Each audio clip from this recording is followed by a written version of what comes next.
ഈ നാട്ടിൽ ക്രമസമാധാന പ്രശ്നം ഉണ്ടാകുന്നുണ്ടെങ്കിൽ അത് ആഭ്യന്തര വകുപ്പിന്റെ വീഴ്ചയാണ്. സാധാരണ പ്രതിപക്ഷമാണ് പോലീസിന്റെ വീഴ്ചകൾ തുറന്നുകാട്ടുന്നുണ്ടെങ്കിൽ ഇവിടെ ഡിവൈഎഫ്ഐ ആണ് ആ ദൗത്യം ഏറ്റെടുത്തിരിക്കുന്നത്. പോലീസിനെ ആർക്കും കയ്യേറ്റം ചെയ്യാമെന്നും അസഭ്യം പറയാമെന്നും തെളിയിക്കുകയാണ് ഡിവൈഎഫ്ഐ പ്രവർത്തകർ. തിരുവനന്തപുരം നഗരൂരിൽ പോലീസിനെ തടഞ്ഞ പ്രവർത്തകർ അവർക്ക് നേരെ അതിക്രമം കാട്ടുകയും അസഭ്യം പറയുകയും ചെയ്തു. കാണിച്ചു തരാമെന്നും സ്ഥലം മാറ്റുമെന്നും വെല്ലുവിളിച്ചായിരുന്നു ഭീഷണി. നഗരൂർ SI ഉൾപ്പെടെയുള്ള പോലീസ് സംഘത്തെയാണ് തടഞ്ഞു നിർത്തി ആക്രമിക്കാൻ ശ്രമിച്ചത്. ഇൻവെസ്റ്റിഗേഷൻ, ഞാൻ ഇതിന്റെ ഇൻവെസ്റ്റിഗേഷൻ ഓഫീസറാണ്. നിങ്ങൾ ആരെന്നെ ചോദ്യം ചെയ്യാൻ? ഞാൻ അവിടെ ഇരുന്നോളാം. എവിടെയാണ് ഞാൻ ഇരുന്നോളാം. നിങ്ങളാണ് എന്നെ അവിടെ ഇരുത്തിയത്. നീയാണ് എന്നെ അവിടെ ഇരുത്തിയത്. നീയാണ് എന്നെ അവിടെ ഇരുത്തിയത്. നീയാണ് എനിക്ക് ജോലി വാങ്ങിച്ചു തന്നത്. നീയാണ് എനിക്ക് ജോലി വാങ്ങിച്ചു തന്നത്. നീയാണ്. അയ്യോ, ഞാൻ മാനേട്ടന്റെ ജോലി ചെയ്യും. ഞാൻ ഇരിക്കുന്ന കാലത്തോളം ഞാൻ മാനേട്ടന്റെ ജോലി ചെയ്യും. ഞാൻ ഇരിക്കുന്ന കാലത്തോളം ഞാൻ മാനേട്ടന്റെ ജോലി ചെയ്യും. ഞാൻ പറഞ്ഞ കൊലപാതക കേസിൽ പ്രതിയാണ്. നഗരൂരിൽ കോൺഗ്രസ് ഫ്ലക്സ് ബോർഡുകൾ തകർത്ത ഡിവൈഎഫ്ഐ പ്രവർത്തകർക്ക് നോട്ടീസ് നൽകാൻ പോയതായിരുന്നു പോലീസ് സംഘം. ഇതിൽ പ്രകോപിതരായ ഡിവൈഎഫ്ഐ പ്രവർത്തകർ നടു റോഡിൽ പോലീസ് വാഹനം തടഞ്ഞു. പോലീസ് ജീപ്പിന് കുറുകെ കാറിട്ട് തടഞ്ഞ പോലീസിനെ പരസ്യമായി അസഭ്യം പറയുകയും വെല്ലുവിളിക്കുകയുമായിരുന്നു. സംഘടിച്ചെത്തിയ പ്രവർത്തകർ പോലീസിനെ ആക്രമിക്കാൻ ശ്രമിക്കുന്നതും ദൃശ്യങ്ങളിലുണ്ട്.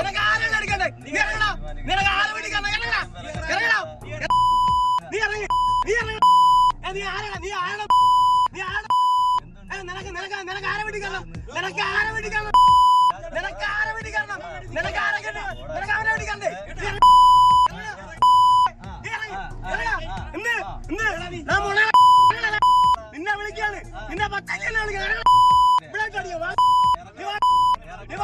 നീ എന്തിനുണ്ടാക്കും? നീ എന്തിനുണ്ടാക്കും? നിനക്കടിക്കാൻ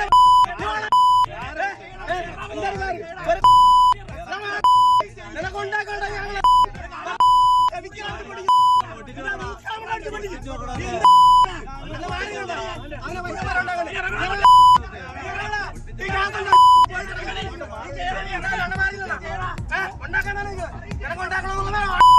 ഞങ്ങള് കാണിച്ചു തരാമെന്നും സ്ഥലം മാറ്റുമെന്നും പ്രവർത്തകർ പോലീസിനെ വെല്ലുവിളിച്ചു. നിയമപരമായി ജോലി ചെയ്യാൻ വന്നതാണെന്നും സ്ഥലം മാറ്റി കാണിക്കാനും പോലീസ് ഉദ്യോഗസ്ഥർ പറയുന്നതും കേൾക്കാം. ചോണയുള്ളവനാണെങ്കിൽ വൈകിട്ട് നീ എന്നെ മാറ്റി വെക്കടാ. നീ ചോണയുള്ളവനാണെങ്കിൽ നീ എന്നെ വൈകിട്ട് തന്നെ മാറ്റി വെക്ക്. അല്ല, നീ മാറ്റി വൈകിട്ട് തന്നെ മാറ്റിയതല്ലേ അറിഞ്ഞ? നീ ചോണയുള്ളവനെ മാറ്റി വെക്ക്. നീ ചോണയുള്ളവനെ മാറ്റി വെക്കടാ. ഞാൻ എന്റെ ജോലി ചെയ്യാനോട് വന്നാ നീ ഇങ്ങോട്ട് കയറി കൊണ്ടുവന്നത്? എന്റെ ജോലി കയറാൻ വന്നതാ. പിന്നെ നീ ഇങ്ങോട്ട് കയറി വന്ന് എന്റെ ജോലി ചെയ്യാൻ വന്ന നീ ഇങ്ങോട്ട് കയറി വന്ന് പിന്നെ ഞാൻ നിന്റെ വീട്ടിലോട്ട് വന്നാ. പിന്നെ വലിയ ഡയലോഗ് അടിക്കുന്നത്. നീ 4 മണിക്ക് എന്നെ മാറ്റാ. നീ മാറ്റി 4 മണിക്കുമ്പോ മാറ്റാൻ പാടാ. നീ ജോലി ചെയ്തോളാടാ. നീ പറയുമ്പോഴാണ് ജോലി ചെയ്യുന്ന. നിന്നെ അകത്തോട്ടുണ്ടാകാൻ കയറി വന്നതിന്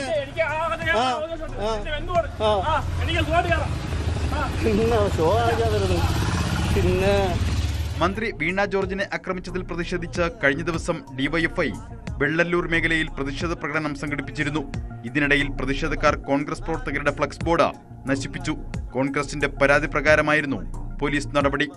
2 യുവാക്കളുടെ വീടുകളിൽ നോട്ടീസ് നൽകിയ ശേഷം മൂന്നാമത്തെയാളുടെ വീട്ടിൽ നോട്ടീസ് നൽകുന്നതിന് എത്തിയപ്പോൾ ഡിവൈഎഫ്ഐ പ്രവർത്തകർ സംഘടിച്ചെത്തിയാണ് സംഘർഷാവസ്ഥ സൃഷ്ടിച്ചത്. 2 പോലീസ് ഉദ്യോഗസ്ഥരുടെ പേരിൽ ഡിവൈഎഫ്ഐ പരാതി നൽകിയിട്ടുണ്ട്. ഇവർക്കെതിരെ കേസെടുക്കണമെന്നാവശ്യപ്പെട്ട പ്രവർത്തകർ തടിച്ചുകൂടിയത് പോലീസ് സ്റ്റേഷന് മുന്നിലും സംഘർഷാവസ്ഥ സൃഷ്ടിച്ചു. പോലീസിന്റെ കൃത്യനിർവഹണം തടഞ്ഞ് കയ്യേറ്റം ചെയ്യാൻ ശ്രമിച്ചതിന് ഡിവൈഎഫ്ഐ പ്രവർത്തകർക്കെതിരെ കേസെടുക്കുമെന്ന് പോലീസ് അറിയിച്ചു.